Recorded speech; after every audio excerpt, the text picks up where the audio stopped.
વડોદરા જિલ્લા ગાયત્રી પરિવાર વરેણ્યમ youth group દ્વારા અનિલભાઈ રાવલના જણાવ્યા મુજબ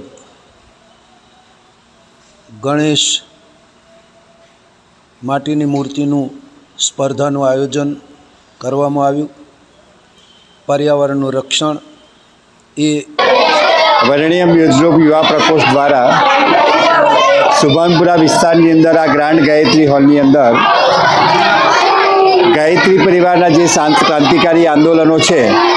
એમાંનું એક આંદોલન અમારું એક વિશેષ વૃક્ષારોપણ પર્યાવરણ બચાવો એ અંતર્ગત આજે ઇકો ફ્રેન્ડલી ગણપતિનું આયોજન કરવામાં આવ્યું છે। ઇકો ફ્રેન્ડલી ગણપતિનું અહીંયા ઇવેન્ટ્સ કરવામાં આવી છે। બાળકોની અંદર એક પર્યાવરણ પ્રત્યે પ્રેમ જાગૃત થાય અને આપણે પર્યાવરણને કઈ રીતના બચાવી શકીએ એ વાત બાળકોને સમજાવી અને આજે માટીના ગણપતિ બનાવવાની ટ્રેનિંગ આપી છે અને ખૂબ સુંદર આજે 150થી પણ વધારે બાળ સંસ્કાર શાળાના બાળકો અહીંયા આ ટ્રેનિંગ લીધી છે અને ખૂબ સુંદર અલગ અલગ કૃતિઓ ગણપતિ દાદાની બનાવી છે। સાથે સાથે ગણપતિ દાદાને પ્રાર્થના પણ કરી છે કે અમારી અંદર વિવેક જાગૃત થાય। એની સાથે બાળકોને એ પણ માર્ગદર્શન આપવામાં આવ્યું કે જ્યારે ગણપતિ દાદાનું તમે વિસર્જન કરો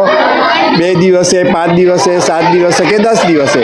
તો એ કુંડાની અંદર વિસર્જન કરવાનું ને એ જ માટીની અંદર તમારે તુલસીનો છોડ રોપી અને રોજ એ છોડની અંદર ભગવાન સૂર્યની સમક્ષ ઊભા રહી ગાયત્રી મંત્ર બોલી અને ભગવાન સૂર્યને અર્ઘ્ય આપવો। આ વાત બાળકોને સમજાવવામાં આવી છે અને આ જે બાળકો છે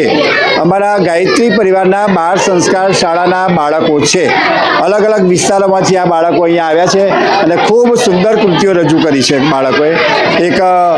બાળકોની અંદર જે કંઈ ટેલેન્ટ હતી એ આજે બહાર લાવવામાં આવી છે અને વરેણ્યમ યુથ ગ્રુપ યુવા પ્રકોષ્ઠ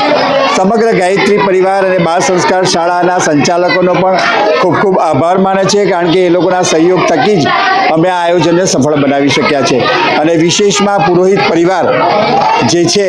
અને અમારા આખા આ આંદોલનની અંદર વધારેમાં વધારે અમારા શાંતિકુંજ કેન્દ્રના બાળકો છે 35 બાળકો અમારા મીનાક્ષીબેન કાબરિયાબેન દ્વારા જે બાળ સંસ્કારો શાળાઓ ચાલી રહી છે